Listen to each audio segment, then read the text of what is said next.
¿Qué tal amigos, amigas de Cinema Dreamers SL?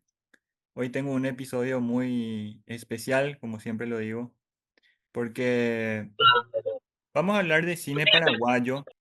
Tengo el agrado de presentar a Rubén Montiel. Él Ujú. es periodista, presentador de, de radio y tiene también un proyecto de rock nacional paraguayo en donde habla de álbums importantísimos de distintas bandas y lo muy interesante que ya nos va a contar Rubén es que trata de armar los episodios para hacer la discografía de cada grupo. Y bueno, presento a Rubén entonces acá en el podcast de Cinema Dreamers SL. ¿Cómo estás? ¿Qué tal? ¿Qué tal, Leo? Un gusto compartir contigo y bueno, como comentaste, vamos a hablar un poco de cine nacional y de rock nacional combinado con cine nacional. Contanos un Ujú, poquito de ese proyecto que tenés en YouTube, un canal que se llama Under Army, que me ujú, llamó mucho la atención porque no son precisamente entrevistas como se suelen hacer en otros canales, que entrevistan a rockeros, que cuentan testimonios, sino que vos haces unas reseñas en audio, en este caso modo podcast, de ujú. álbumes paraguayos. Contame un poquito de eso, cómo va y cómo surgió. En realidad surgió de golpe y de manera bastante repentina nada más. A ver, voy a tratar de más o menos resumir qué fue lo que pasó. A finales de mayo de este año yo me tocó pasar por una situación personal un tanto desagradable y traumática, no voy a dar detalles, pero básicamente esa situación me dejó un poco golpeado y necesitaba llenar mi tiempo con algo. Y yo desde hace ya muchos años que vengo siguiendo canales de reseñas de discos, me encanta ver canales de YouTube que reseñan discografías enteras en distintos formatos, porque me gusta ver cómo una banda, cómo los artistas que a mí me gustan evolucionan a través de sus discos. Y yo cada vez que veía esos canales decía, la puta, qué lástima que no haya nadie que esté haciendo eso acá en Paraguay. Y en medio de esta situación en la que me encontré a finales de mayo, comienzo de junio de este año, medio que dije, y ya que necesito algo para llenar mi tiempo, ¿por qué no lo hago yo? Si total, yo ya tuve un programa de radio antes en la 970, ahora mismo hace un año hice locución, ahora estoy haciendo video para la FM en la que estoy trabajando, entonces es como que no me va a costar nada hacerlo. Comencé con una opción bastante sencilla para mí, que era el primer disco de Deliverance, Rompiendo el Cristal. Deliverance es mi banda de rock paraguayo favorita y Rompiendo el Cristal es su disco, de todos los discos que sacaron, es el que más me gusta, así que comencé con ellos y literalmente decidí que iba a iniciar el proyecto un domingo, el lunes grabé el primer video y el martes lo subí y me gustó y dije, bueno, voy a continuar. Y desde entonces, ya desde junio que estoy tirando videos, son 4 o 5 meses ya. Qué bueno, Rubén, porque Paraguay tiene una historia muy particular en el sentido de la cultura. Es un Ujú. país que no tiene registradas muchas cosas, tanto a nivel audiovisual, escrito, No se sobre... conserva nada. No, ahí está la palabra, no conserva, no tiene registrado de Mm, ninguna manera varias cuestiones importantes que, bueno, tienen que ver, por supuesto, con un periodo complicado que le tocó pasar al Paraguay desde el punto de vista de la dictadura. Eso hizo que, por supuesto, sí. varias cuestiones no se puedan explorar, no se puedan desarrollar. Y te Ujú. invito, obviamente, a hablar de rock paraguayo aplicado al Sí. cine en este caso, que es la temática que tenemos acá en el canal. Porque vamos a Ujú. hablar, y eso me olvidé de decir, vamos a hablar de Una y Media, que es un mediometraje de 2001 dirigido por Luis Aguirre y escrito también por Luis Aguirre con su hermano Esteban Aguirre, Ujú. que supieron ser allá por ese año 2001 unas voces frescas del cine paraguayo que en ese momento estaba arrancando. Bueno, creo que ni siquiera arrancaba porque no había muchas películas paraguayas. Tenemos a esta película, o mejor dicho, este mediometraje que mezcla algo muy importante que es la, a ver, el sentir juvenil de ese momento, año 2001, con el rock paraguayo y ahí. Cuando me acordé de ese mediometraje, cuando empezamos a hablar, dije, qué mejor que invitarlo a Rubén para ver un poco también cómo se utilizan esas canciones, obviamente hablar del mediometraje, porque no hay muchas películas o cortos paraguayos o mediometrajes o incluso series que utilicen tanto el rock paraguayo como una y media, Rubén. Contame un poco tu experiencia viendo este mediometraje de Luis Aguirre. La verdad que viendo el material, que lo vi por primera vez hace exactamente una semana, justamente cuando me lo pasaste, me dio la impresión de que era un poco un... A ver, la música como que funciona como una especie de intento de reflejar el estado de ánimo que se ve en que se ve en la película, lo que se ve, digamos, en términos audiovisuales, y funciona de manera genial. A ver, muchas de las canciones, teniendo en cuenta la letra y demás, eh, no necesariamente tienen que ver literalmente con lo que está pasando, con lo que se está viendo en pantalla, en sentido de la escena y qué sé yo, en la cual es utilizada, pero el estado de ánimo tanto de la música como de ciertos fragmentos de la letra, a pesar de que no es literal, se transmite, o sea, se combina muy bien con lo que se está viendo en esa escena. Y eso me parece a mí que es muy difícil de lograr y Luis Aguirre ciertamente lo logra en varios puntos de la película, en varios puntos de la, sí, película, un mediometraje. Eh, Sobre todo me gusta, a ver, usaron varias canciones de álbumes algunos álbumes que yo de hecho ya estuve analizando. De hecho, la primera canción que utilizan es la de Amor Pasajero en Primera Vista de Paico, que está en el álbum debut de Paico, que en ese momento el mediometraje es de 2001 y el año anterior, en el 2000, se había lanzado el Natural, que es donde está Amor Pasajero en Primera Vista. O sea que era una canción relativamente reciente en ese momento. Es una de mis canciones favoritas de ese primer disco de Paico y la utilizan al principio cuando se ve el nacimiento del protagonista siendo bebé y bueno, su papá yendo a verlo en el área de recién nacidos de un hospital. Y la letra en sí de esa canción, por ejemplo, habla de una relación romántica, de ver a una persona y enamorarse a primera vista, no mucho más que eso.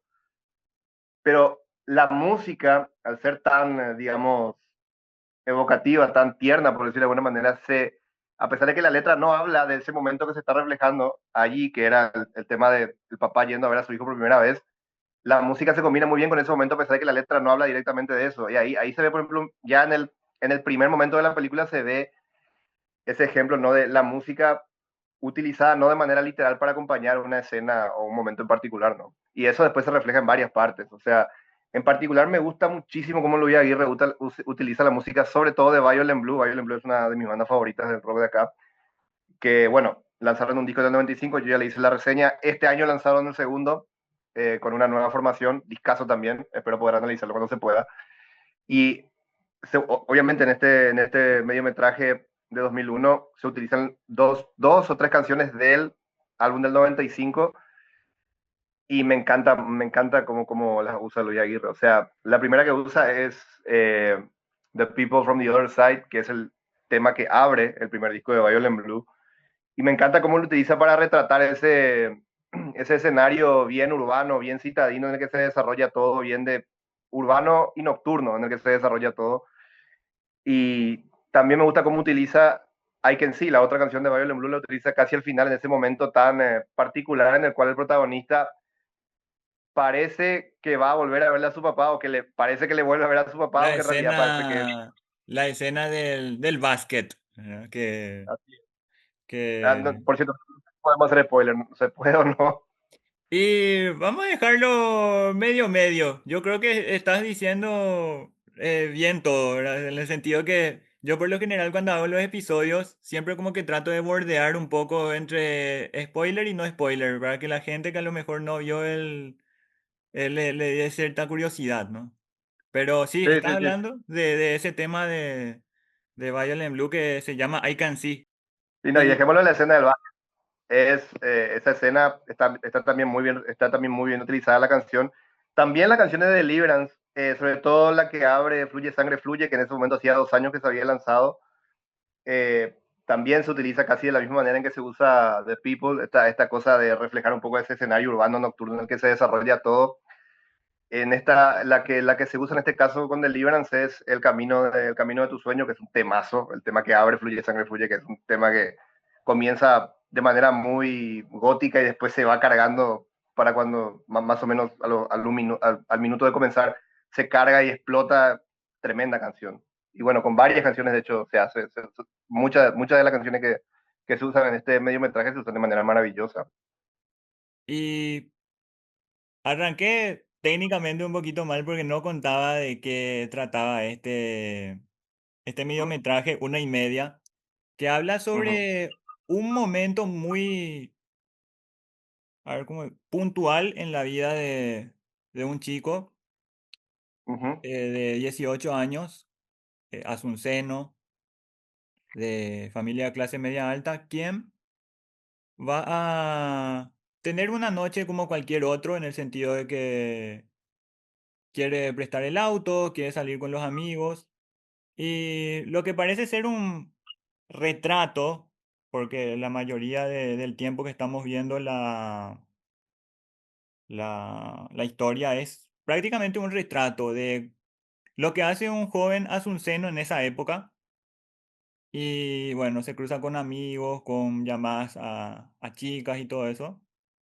Y ahí ujú. es donde la cinta, no sé qué te parece, Rubén, quiero escuchar tu opinión.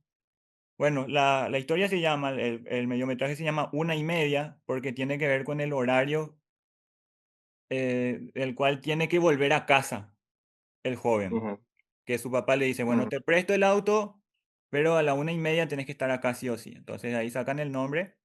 ¿Y qué te pareció la cinta, Rubén? Para lo que quiere contar, creo que funciona de manera perfecta en el sentido de que, a ver, intenta no ser tan, o sea, intenta, digamos, establecer una cierta distancia emocional con con los personajes, o sea, intentan que vos lo veas un poco desde cierta distancia, un poco lejos, eh, y intentan que no, o sea, quieren que el espectador sea meramente eso, un espectador que no se involucre, digamos, exageradamente emocionalmente con los personajes, digamos, porque en cierta manera cuando yo la vi, y tuvo bastante sentido después cuando averigüé más sobre el mediometraje, me hizo acordar mucho a Universo Servilleta, que de hecho es una película que dirigiría posteriormente Luis Aguirre, que más o menos va de lo mismo, es casi una versión extendida de este mediometraje, que habla más o menos de lo mismo, ¿no? De esta cosa de la juventud, intentando vivir la vida sin preocuparse demasiado por el futuro y, bueno, los dilemas existenciales que existen a esa edad, 18 años y demás. También tengo que decir que lo que se retrata en el mediometraje se nota que tiene que ver mucho con una juventud de un estrato social muy determinado, que es, como dijiste, la clase media alta, lo cual no me parece que esté necesariamente mal, me parece perfecto. Pero bueno, por ahí sí el relato intentaba variar y hablar de gente de por ahí de clase media, un poco más media en serio, por ahí los escenarios o las circunstancias hubiesen sido un poco distintas a las que se ven ahí. Pero al margen de eso, yo creo que se logra bastante bien, o sea, se logra bastante bien lo que se quiere contar en el mediometraje. Es bastante ágil, vos vas viendo cómo la noche avanza. Una noche, digamos, logra ser, el mayor logro, creo yo, del mediometraje es que logra ser interesante una historia que en realidad es bastante, digamos, bastante común, o sea, son cuatro o cinco jóvenes saliendo a farrear y a chupar. Y se ve, básicamente lo que se ve en el mediometraje es lo que hace la juventud cuando sale a farrear y chupar y poco más. Sí, Entonces, pero aún así lo hace interesante porque se ve como, digamos, entre líneas se ve lo que cada uno se guarda y que por ahí no cuenta, sobre todo teniendo en cuenta que todos los protagonistas son hombres y como vos sabrás, los hombres no somos mucho de hablar de lo que nos pasa adentro. Entonces, eso se refleja muy bien claro. en la metraje. Sí. Y hay un laburo de dirección también muy interesante, dada también la juventud en ese momento de los Aguirre, que tiene Sí. a su equipo conformado, como estaba diciendo al comienzo, por Luis Aguirre, que es el director, Esteban Aguirre, que es uno de los guionistas, y el camarógrafo es Jero Buman, quien Ujú. se convertiría en uno de los importantísimos cameraman también y directores de fotografía de varias publicidades. Y Sí. que, bueno, en ese momento ya me parece que estaba trabajando en Synchro Image, pero se logra Ujú. con estamos hablando de una película eh, de mediana duración que habla sobre la noche, sobre hablar con los padres, ese tipo Sí. de cosas, discusiones y cómo lo filma, ¿eh? No lo filma de una manera con la cámara fija o al estilo telefilm. Hay cosas muy interesantes. No sé si te acordás, por ejemplo, la escena con la que abre el ambiente en donde está el personaje de Cacho Falcón, el protagonista. Sí. Que hay cómo se ve la casa de afuera y va Ujú. entrando, medio que entra, aparece la cámara desde la vereda hasta la ventana y ahí está el protagonista hablando por teléfono, por ejemplo. Sí, sí. No, y se nota que se esforzaban sobre todo, o sea, que se notaba que lo que estaban detrás del mediometraje era gente que quería un poco experimentar con un lenguaje nuevo y no quedarse en lo estándar de la época. Hoy en día capaz ese tipo de cosas son más estándares dentro de lo que se hace, dentro del trabajo audiovisual que existe hoy en día en Paraguay, pero por ahí en esa época era relativamente novedoso y de hecho teniendo en cuenta que los trabajos futuros que haría Luis Aguirre, porque esto yo le comento a la gente, de hecho lo estuvimos hablando con Edu en la semana por mensaje. Luis Aguirre después, con su productor antagonista, hizo varios videoclips de rock nacional. Y si vos mirás una y media, y si vos mirás muchos de esos videoclips que él hizo para bandas como Deliverance o bandas como Flow, existen ciertos paralelismos en el lenguaje audiovisual que utilizan esos videoclips con los que utilizan el mediometraje. O sea, se nota que él creó un estilo propio con el cual quería trabajar. Sí, eso es cierto. Hay un laburo importante también que hizo Luis Aguirre dentro de lo que es rock nacional, con esa faceta de director, porque él creo que estaba mucho con el tema de publicidad, pero obviamente Sí, el deseo de crear ficción también es algo que pudo materializar.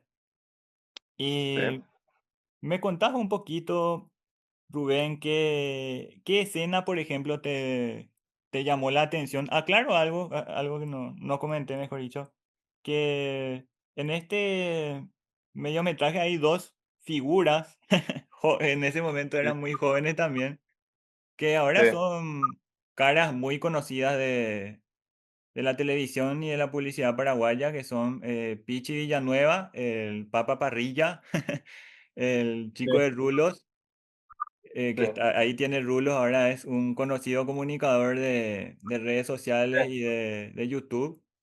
Y sí. el otro es Dani da Rosa, que estaba haciendo sus armas también en el tema de la ficción. En ese momento creo que estaba todavía como notero, la laburaba ya en varias cosas, pero Ujú. también en su faceta de actor, que luego obviamente saldría 100% de lunes a viernes con Papá del Corazón. Pero una sorpresa en su momento también que cuando vi el mediometraje me llamó la atención, ¿no? Verlos a ellos dos y bueno, lo que son ahora, ¿verdad? Pero arrancaron haciendo también este proyecto. De hecho, averiguando un poco, hay una cierta ironía porque Luis Aguirre dirige obviamente este mediometraje y Dani da Rosa es actor, o sea, técnicamente trabaja para Luis Aguirre acá. Sin embargo, Luis Aguirre después sería protagonista en Leal, ya casi 20 años después. ¿Y quién es la persona que está detrás de Leal? Dani da Rosa, o sea, se invirtieron los roles. Es muy simpático. Dani en ese momento, si mal no recuerdo, estaba como notero todavía de Telefútbol. Él siempre tuvo mucha relación, por lo que yo recuerdo, con el mundo de los medios, porque hay incluso archivos de él siendo un niño hablando como un entrevistado, entre grandes comillas, en el centro. Sí, Y por lo visto que esta cuestión de la vena artística también la tenía, porque yo, por ejemplo, cuando él apareció en Papá del Corazón, que yo en esa época era bastante jovencito, tenía como 13 14 años, yo pensaba que, ¿qué carajo hace este tipo actuando si él no es actor? Ahora descubrí que sí, que siempre malo es actor. Y este mediometraje lo prueba. Y de hecho, bueno, actúa, le sale bien el papel que hace en gran medida porque probablemente tenía muchas similitudes con lo que era él en aquella época. Era un chico joven que, bueno, probablemente le gustaba salir de noche, probablemente era, bueno, siempre en esa época era bastante pintón, bueno, le queda bastante bien el personaje que le pusieron. Lo de Papa Parrilla sí es, también le queda bastante bien, es el típico jovencito al que un poco todos le hacen de menos, es un poco, son bastante injustos con él, medio que te da un poco de rabia medio que te da un poco de rabia cuando ves cómo lo tratan, porque el pendejo se nota que quiere ser buena onda y qué sé yo y todo, y los otros siempre le están haciendo bullying, y al final es como que vos te agarra un sentimiento de decir, la puta, ¿por qué carajo se sigue juntando con estos imbéciles si ni siquiera le valoran, si le tratan mal? Al final incluso eh, eh, le juegan una broma pesada que realmente es muy pesada, en fin, es muy... en ese sentido es espectacular ver cómo cada uno de ellos creció después, ¿no? Sí, así es, Rubén. Por Uh -huh, ejemplo, los diálogos son muy buenos, son a uh -huh, veces como un pequeño ida y vuelta y listo.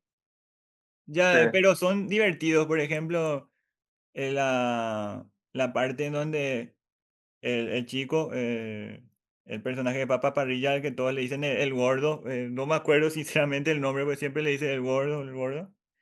Y uh -huh, le dicen, no vaya más, cuando me deje, no vaya a bocinar, por favor. La otra vez me sí. pegó con zapatillas a mi papá. En serio te digo, 18 años tengo y me pegó con zapatillas, boludo. Le dice, no, no, ya no, no vamos a bocinar más. Eh, cuando le dejan en su casa, ¿no te haces ubicar? Le dice, no, no. Y después lo dejan ahí en el portón de su casa y le aplican la bocinada Sí. y el chico se queda parado en el portón, ya aceptando su destino y ver que se prende la luz, ¿verdad? O sea, que le van a pegar otra vez con la zapatilla, por ejemplo. Sí, no, yo me veía, la verdad que cuando vi esa escena me la veía venir y dije, porque esto, a ver, de entrada te da a entender el mediometraje que tanto el personaje de Cacho Falcón como el de Dani son dos imbéciles. Entonces yo decía, obviamente, a la broma. Entonces ya me veía venir eso y fue, oye, pero o sea, te da un poco de risa porque es simpático, obviamente, pero después también medio te frustras, como te dije, como decir, Dios mío, qué hijo de su madre, ¿no? ¿Por qué le tratan así? El otro que también se queda ahí con ellos y todo eso. Eh, lo que sí me gusta mucho a nivel estético del film es que conserva, o más bien es una buena expresión de lo que era esa especie de retrato más crudo de lo que era vivir en la ciudad, que estaba muy presente en los 90 no solamente acá en Paraguay, sino afuera también. Pero estaba muy presente a finales de los 90 comienzo de los 2000. De hecho, esa estética se mantendría durante casi toda la década del 2000. Es una lástima que no haya sido capaz más aprovechada. Tenemos que tener en cuenta que el cine paraguayo como tal se empieza a desarrollar ya de manera un poquito mejor a partir de finales de la década del 2000, comienzo del 2010, y la cosa estalla con Siete Cajas, que fue 2012. Pero antes de eso, en los 2000, había muy pocos proyectos. Bueno, Hamaca Paraguaya fue lo que más se destacó, pero también era una película muy experimental. Y antes de eso, bueno, había poco y nada. De cierta manera, el cine paraguayo se desarrolló de manera bastante parecida al rock paraguayo, porque había gente con grandes ideas a los que les costaba conseguir oportunidades y que tuvieron que batallar durante años para que les dieran pelota. Y bueno, no fue sino hasta la década pasada que finalmente pudieron salir adelante, ¿no? Hoy en día, lo que sí quería decir es que se extraña un poco esa estética, la estética que se ve en el mediometraje, porque hoy en día me da la impresión de que todo es muy limpio, todo muy fancy, todo muy colorinche, y yo, no sé, yo como un pendejo al que le gusta el rock, no sé, extraño mucho ese tipo de estética que se ve en el mediometraje. Imagínate si había por lo menos 3 o 4 proyectos parecidos a Una y Media, con esa Mm, agilidad, con ese estilo. O igual, aunque no sea el mismo estilo, pero que cuente historias de jóvenes. Qué interesante hubiese sido poder registrar algo de esa juventud paraguaya, porque como estamos hablando al comienzo, Paraguay no tiene ujú, registrado muchas cosas, no tiene no. documentado muchas cosas, tanto a nivel ficción o a nivel documental. Muchas de esas cosas que se hicieron en aquella época están empezando a salir a la luz ahora recientemente por el tema del internet. Además, yo te comento una cosa, este mismo mediometraje, yo no sé en dónde se habrá pasado cuando se hizo. Probablemente o se pasó en un cine, o se pasó en un festival que se hizo, o capaz en algún canal de televisión se pasó una vez en un horario medio inaccesible y después habrá quedado ahí. Lo mismo pasaba con los videoclips de rock nacional, o sea, los videoclips de rock nacional, la gran mayoría se hacían y se pasaba una vez por algún canal y después, porque ni NTV, ni Match Music, ni los canales de afuera nos pasaban, entonces Sí, no había manera. Y gracias al cielo, y ahí está otra similitud que tiene el cine paraguayo con el rock paraguayo, que una vez que el Internet se hace masivo, acá en 2010 aproximadamente, es cuando la gente empieza a darle más pelota, entre otras cosas porque el Internet hace que pueda por primera vez existir un lugar en el cual toda esa gente pueda meter sus trabajos y que la gente los pueda ver de manera libre, sin tener que depender de que algún canal de televisión los pase. Que los canales de televisión acá siempre fueron muy selectivos con esas cosas. Normalmente regateaban mucho para pasar material de esta calidad porque estaban más preocupados por mostrar ciertas cosas que según ellos vendían más fácil. Y no fue sino hasta que llegó Internet que mucho de eso cambió, ¿no? te cuento Uh -huh.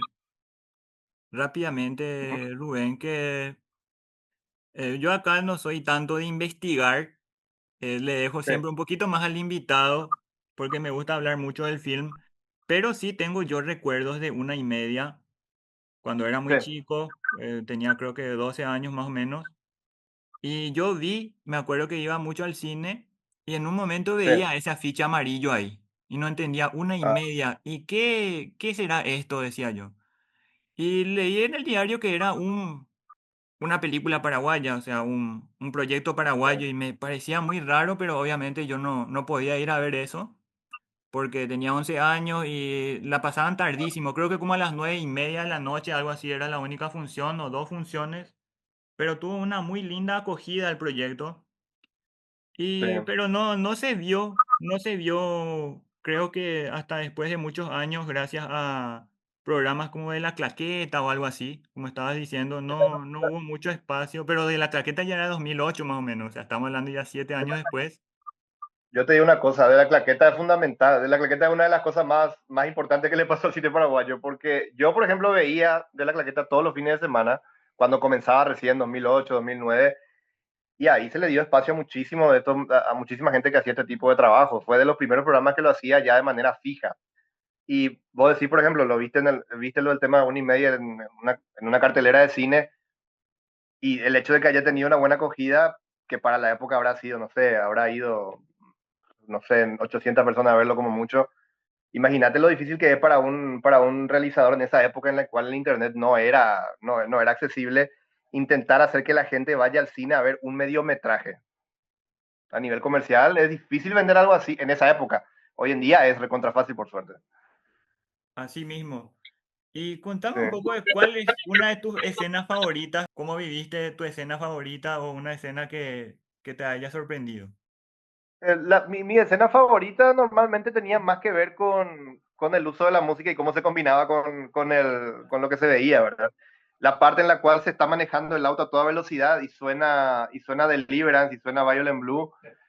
Esa, que más o menos, la parte de Violent Blue creo que es más o menos al principio, la parte de Deliverance es más o menos al final. Esas fueron las que más me llamaron la atención por la estética de cómo se ve, ¿no? Sobre todo esa típica cámara. Yo tengo una obsesión con eso, ¿verdad? Que esa cámara que está dentro del auto filmando directamente a la calle y se ve cómo el auto, digamos en primera persona, cómo el auto va por la calle y suena la música de fondo, me encanta, me encantaba eso. Ahora, ya de escenas así concretas, de situaciones que se daban, me gustó ese truco del director, porque yo, a ver, yo más o menos tengo que reconocer que una vez que más o menos pillé cuál era la trama del mediometraje, más o menos ya me imaginé cómo podía llegar a terminar.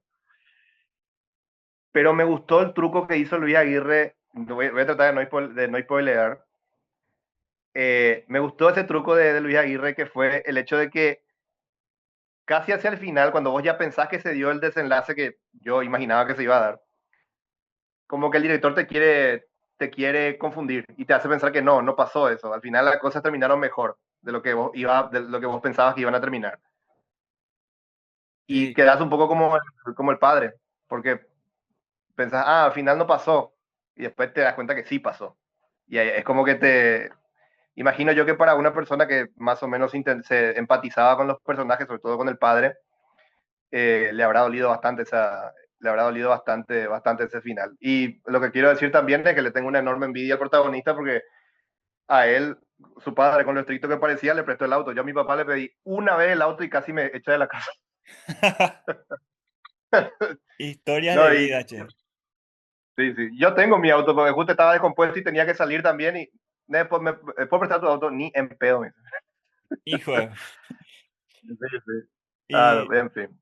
y ese final, perdón, no es el final. Yo Sí. creo que estamos por cerrar el episodio. El Ujú. uso de Deliverance con el camino de tus sueños Sí. debe ser para mí uno de los más impresionantes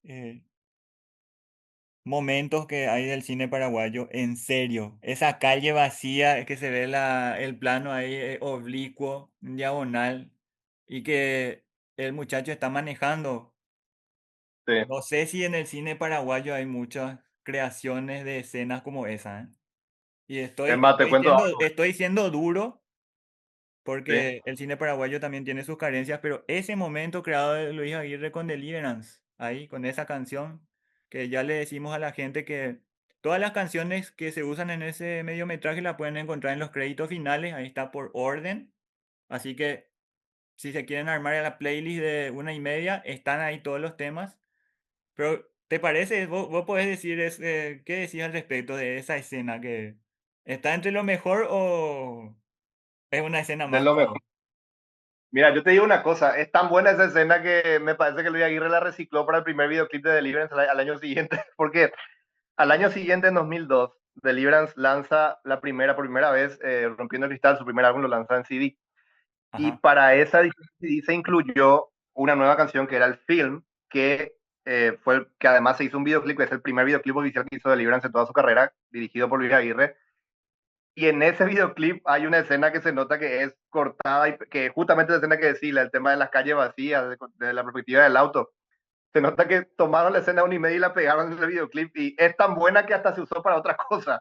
qué A ver, con bueno. eso, con todo, sí, sí, no, a mí me encanta porque, no sé, como te digo, esa estética de urbanidad oscura con música rock de fondo, sobre todo esta música de rock alternativo, onda post-punk que hace Deliverance, es de las, a mí, vos me pones algo así y me compras a la primera y Luis Aguirre lo hace muy bien en este mediometraje. Y Rubén, contanos un poco de cómo te pueden encontrar en las redes para el tema de tu proyecto, tu cuenta personal, para de repente también Uh el -huh. retorno de todos estos videos que estás haciendo, que de antemano ya te felicito por este Ah, no. proyecto, que ojalá siga creciendo. Ya me estoy Uh -huh. copando con varios videos, te cuento, que lo Nada, escucho no. medio ya como rutina porque hay varias cosas que quiero escuchar del rock paraguayo desde tu perspectiva. ¿Cómo te pueden encontrar en las redes, Rubén? Bueno, en Instagram, que es lo que más suelo usar, estoy como arroba RDE1994, todo junto obviamente, eso en Instagram. En YouTube, mi canal se llama Under Army, es Under, así como suena, Army también, solo que con la Y obviamente al final, o sea, está en inglés. Después, en Twitter, bueno, X, estoy como arroba Ruth Floyd, Floyd con Y obviamente, ID, arroba Ruth Floyd. Y si quieren escuchar, que eso también quería comentar, ya que estoy, aprovecho. Yo tengo una banda de rock, ahora mismo estamos inactivos, obviamente, pero ya llegamos a lanzar material. Nos pueden buscar como Smoking Heads, Smoking sin E, o sea, S directamente, y sin G al final, y Heads, cabeza en inglés, o sea, Heads, Smoking Heads. Sí. En Instagram, en Facebook y en YouTube, y obviamente en Spotify también, para que por ahí escuchen algo de la música que ya llegamos a grabar. Muy bien, Rubén. Muchísimas gracias por haber compartido conmigo este episodio. La primera vez, ¿sabes que es la primera vez que hablamos sobre una película paraguaya? Así que vos inauguraste esto acá en el canal de estrenar un episodio acerca de cine paraguayo, porque realmente 1:30 es un pedazo muy importante en la historia de nuestro cine. Y bueno, qué Ujú. mejor que rendirle también un pequeño homenaje al rock paraguayo, que es parte esencial también de este mediometraje. Así que muchísimas gracias, Rubén, por haber estado compartiendo.